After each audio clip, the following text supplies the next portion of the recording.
নবীজি সাল্লাল্লাহু আলাইহি সাল্লাম বলেছেন, জিলহজের এই 10 দিন পহেলা জিলহজ থেকে 10ই জিলহজ পর্যন্ত এই 10টা দিন নেক আমল করলে আল্লাহর কাছে এর মর্যাদা, মাহাত্ম্য, ফজিলত এত বেশি যে অন্য কোন সময়ের অন্য কোন আমলে আল্লাহ এত খুশি হন না বা আল্লাহর কাছে এত প্রিয় না।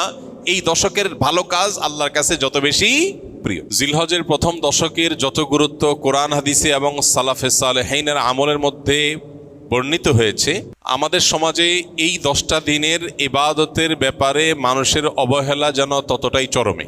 ইসলাম জিলহজের প্রথম 10 দিনের যত গুরুত্ব, যত তাৎপর্য বর্ণনা করেছে, এর ছিটে ফোটাও আমাদের সমাজে সচরাচর চোখে পড়ে না।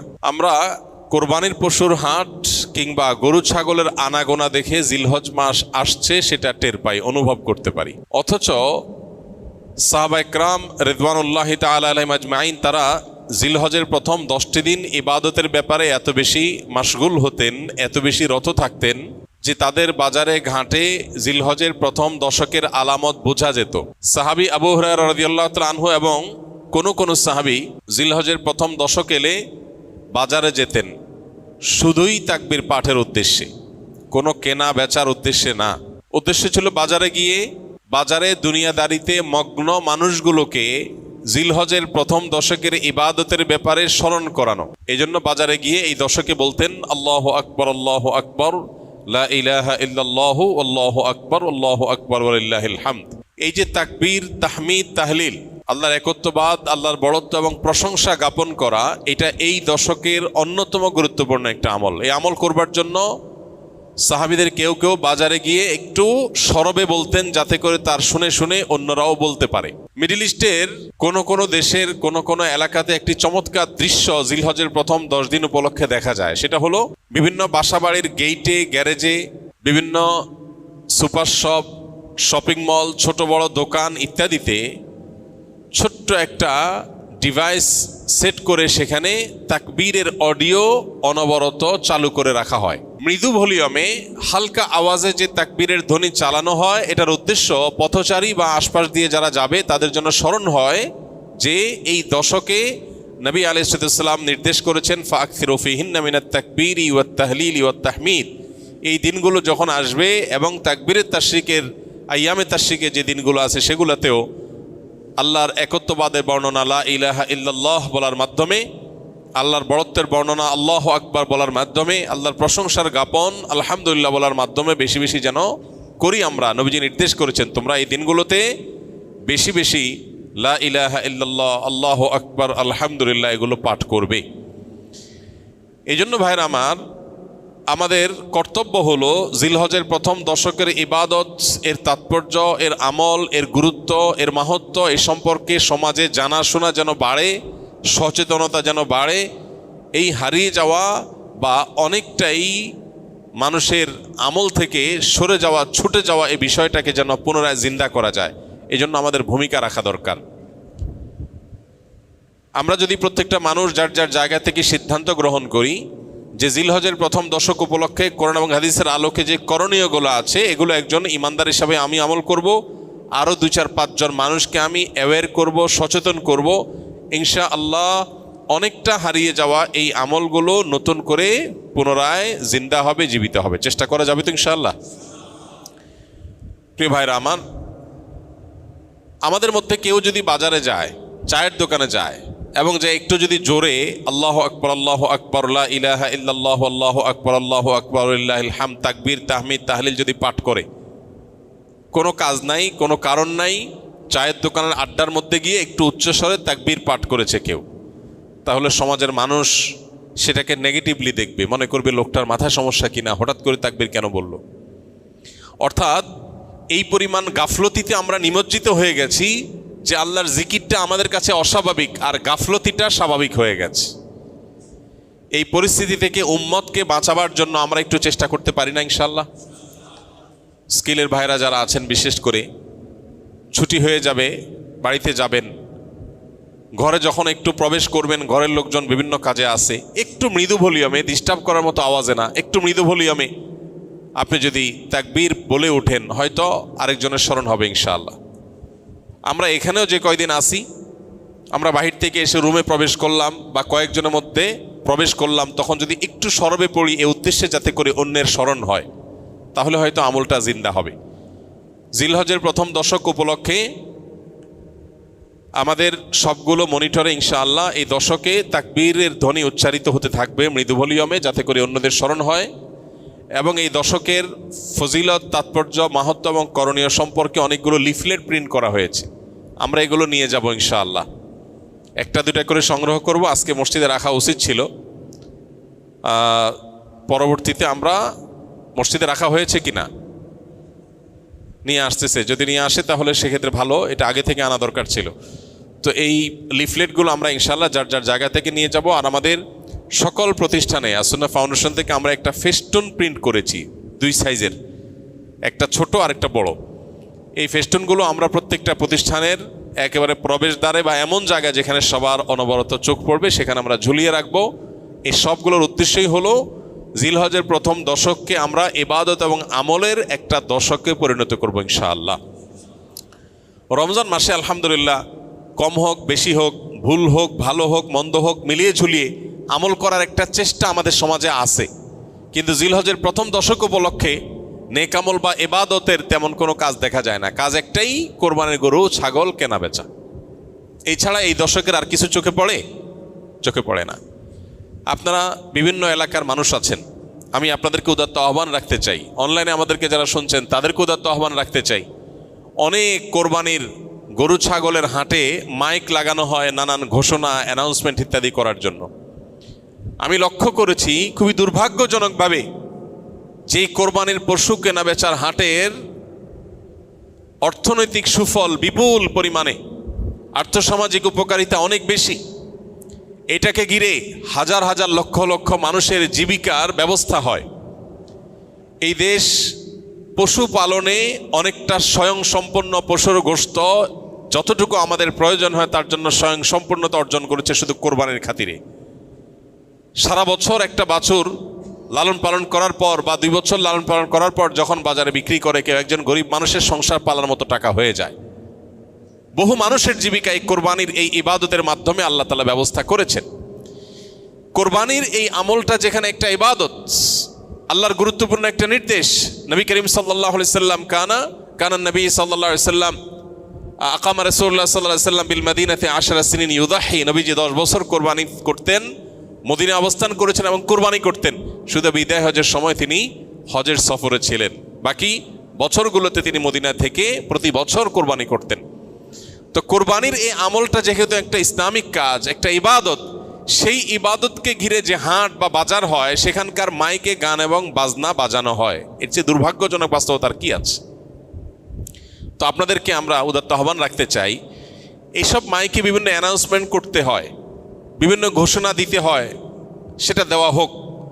পাশাপাশি বাকি সময়গুলোতে মানুষের অ্যাটেনশন গ্রো করার জন্য গান বাজনা নয়, তাকবীরের ধ্বনি উচ্চারিত হোক। আমরা ইনশাআল্লাহ দাওয়াতের নিয়তে, মাস্তানি না, কিসের নিয়তে? দাওয়াতের নিয়তে এরকম হাট বাজারগুলোতে যারা দায়িত্বশীল আছেন তাদেরকে গিয়ে যদি ফাউন্ডেশন একটা লিফলেট দেই আর একটু হাতে পায়ে ধরে আল্লাহর ভয় দেখাই যে আপনি যে গান বাজাচ্ছেন এই গান শুনে যত মানুষ গুনাহগার হবে, এ হারাম মিউজিকের কারণে যত মানুষ গুনাহগার হবে, আপনি দায়ী হবেন।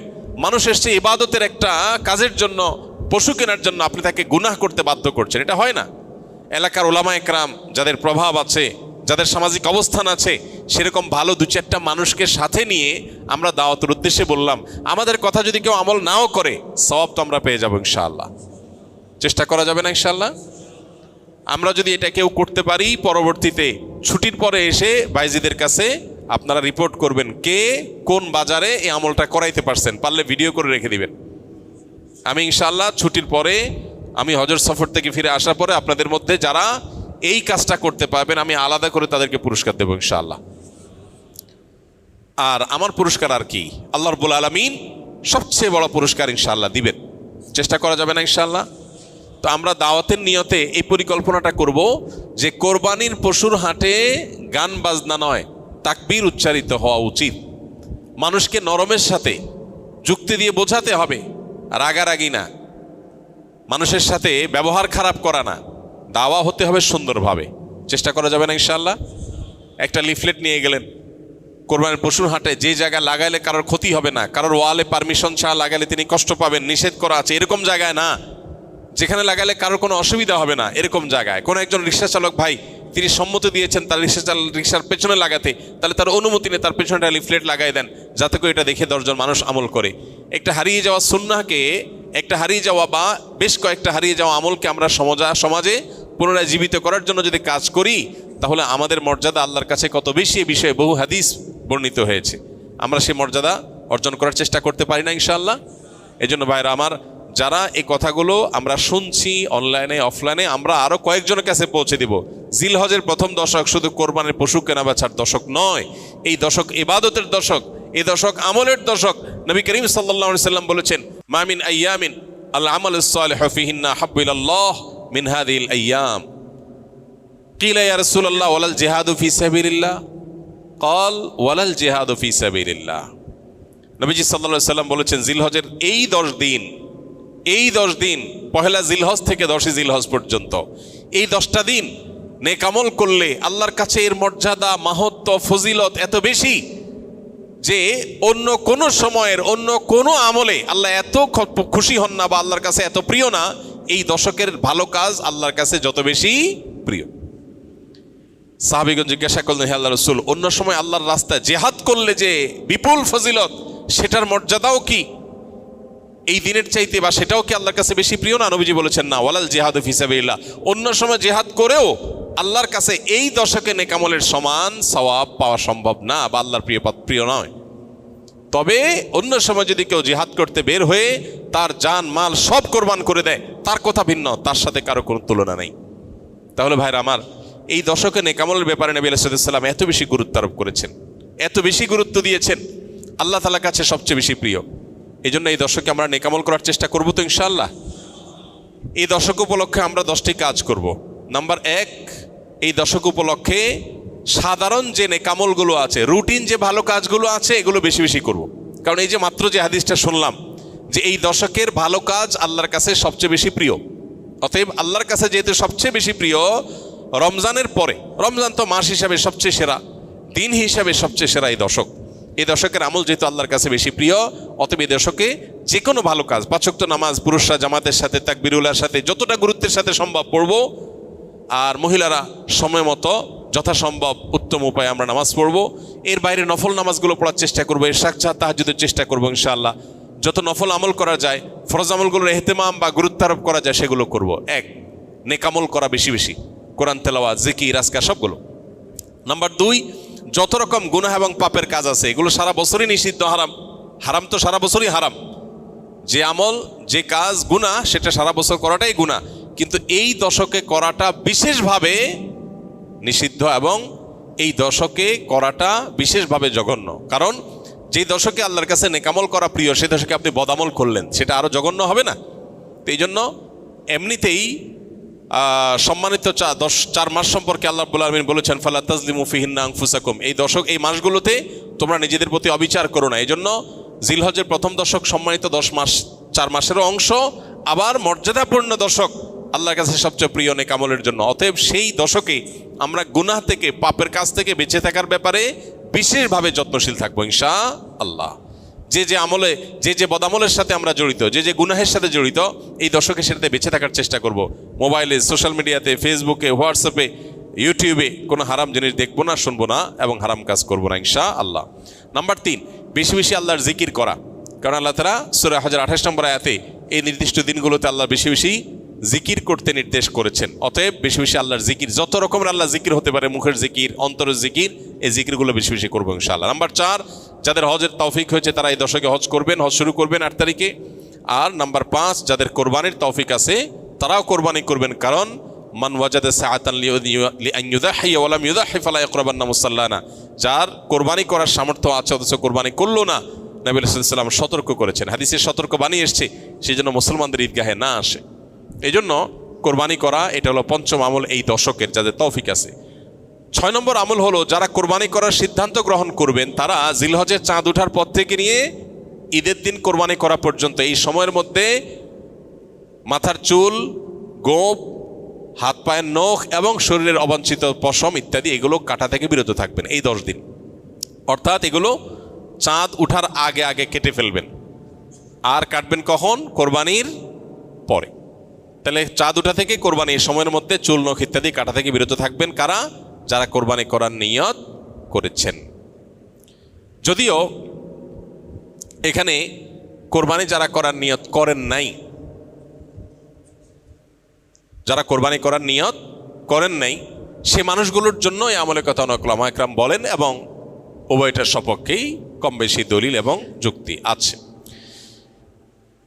7 নম্বর আমল হলো বেশি বেশি তাকবীর তাহমিদ তাহলিল পড়া, যেটা মাত্র বললাম। উঠতে বসতে চলতে ফিরতে বাজারে ঘাটে ঘর বাড়িতে সব জায়গাতে আল্লাহু আকবার লা ইলাহা ইল্লাল্লাহু আল্লাহু আকবার ওয়ালিল্লাহিল হামদ বেশি বেশি উচ্চারণ করা। আমরা মোবাইলের ওই যে কল করলে যে বাজে যে কি বলে ওইটাকে, রিংটোন না, ওয়েলকাম টিউন হিসাবে তাকবীর কিভাবে সেট করা যায় সেটার জন্য আমরা প্ল্যান করতে পারি, প্রোগ্রাম করতে পারি। আর কতভাবে মানুষকে স্মরণ করানো যায় হালাল উপায়ে, বৈধ উপায়ে, সেটা আমরা চেষ্টা করতে পারি। তাহলে 7 নম্বর আমল হলো বেশি বেশি তাকবীর তাহমিদ তাহলিল পাঠ করা। এটা এই 10 দিন ধরে রাত দিন কোনো সংখ্যা ছাড়া যার যতটুকু তৌফিক হয়।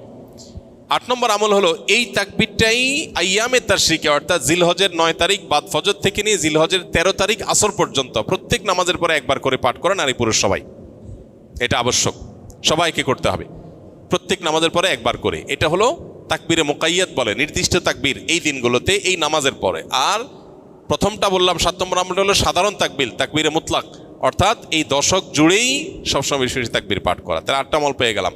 9 নম্বর আমল হলো জিলহজের 9 তারিখে রোজা রাখা। যারা আরাফায় যেতে পারেন নাই, বিশ্বজুড়ে যে মুসলমানরা আছেন তারা এই দিন রোজা রাখবেন। এই দিনে রোজা রাখলে কি লাভ হবে? নবী আলাইহিস সালাম বলেছেন আহতাসিবু আল্লাহি আন ইউকাফিরাস সানাতাল্লাতী ক্বাবলাহু ওয়াল্লাতী বা'দাহু। অর্থাৎ জিলহজের 9 তারিখে আরাফাত দিনে রোজা রাখলে কেউ তার 1 বছর আগের আর বেঁচে থাকলে অগ্রিম 1 বছর পরের গুনাহ আল্লাহ মাফ করে দিবেন। অর্থাৎ সগীরা গুনাহগুলো আল্লাহ তাআলা মাফ করে দিবেন। এই জন্য এই আমলটা করার চেষ্টা করা। শুধু জিলহজের 9 তারিখই নয়, অনেক উলামা ইকরাম জিলহজের 1 থেকে 9 পর্যন্ত এই সবগুলো দিনকে রোজা রাখাটাকে মুস্তাহাব বলেছেন।